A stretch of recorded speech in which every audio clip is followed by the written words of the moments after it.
Salut les bouffons.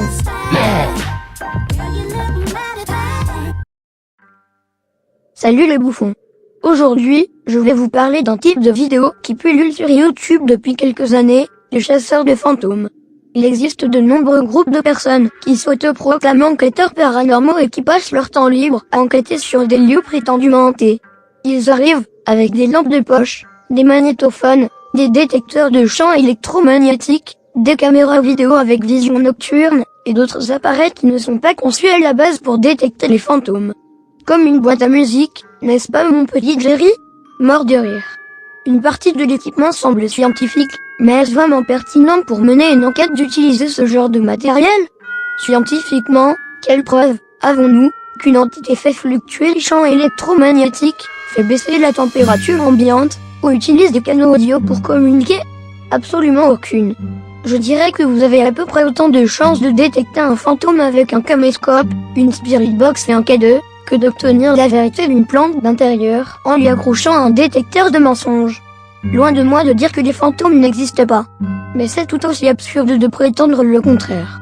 D'ailleurs, quelle différence entre un groupe de personnes qui fait de l'urbex et un groupe d'enquêteurs paranormaux? Aucune, seule l'interprétation est différente. Pour une personne qui fait de l'urbex, un bruit sera dû à du bois qui craque, à un courant d'air, à un animal, voire à une personne.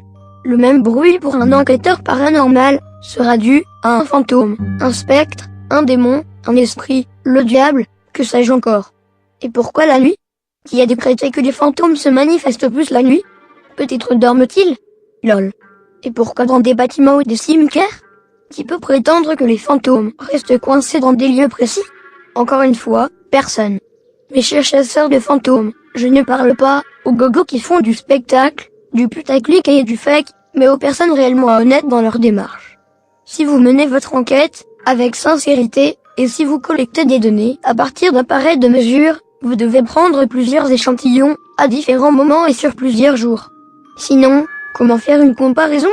Quand une porte se ferme toute seule derrière vous, ne pensez pas tout de suite que c'est le fantôme de la pauvre grand-mère qui a été assassinée dans cette maison, mais peut-être simplement le vent ou la gravité. Quand vous entendez un bruit sourd, ou un bruit de grattage dans la pièce d'à côté ou au-dessus de vous, peut-être est-ce simplement des écureuils, des rats, ou des branches d'arbres qui raclent le toit.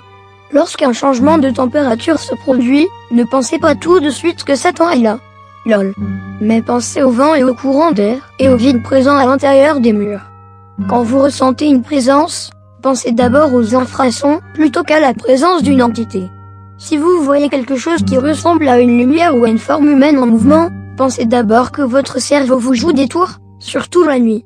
Quel dommage de ne pas voir plus de sérieux dans ce domaine, mais que voulez-vous, ce ne serait pas vendeur, il faut du spectacle avant tout. Et comme toujours, ce n'est que mon avis. Encore une petite chose, n'oubliez pas que de pénétrer dans des lieux privés, sans la permission des propriétaires, est sévèrement puni par la loi. Voilà les amis, j'espère vous retrouver bientôt pour une prochaine vidéo.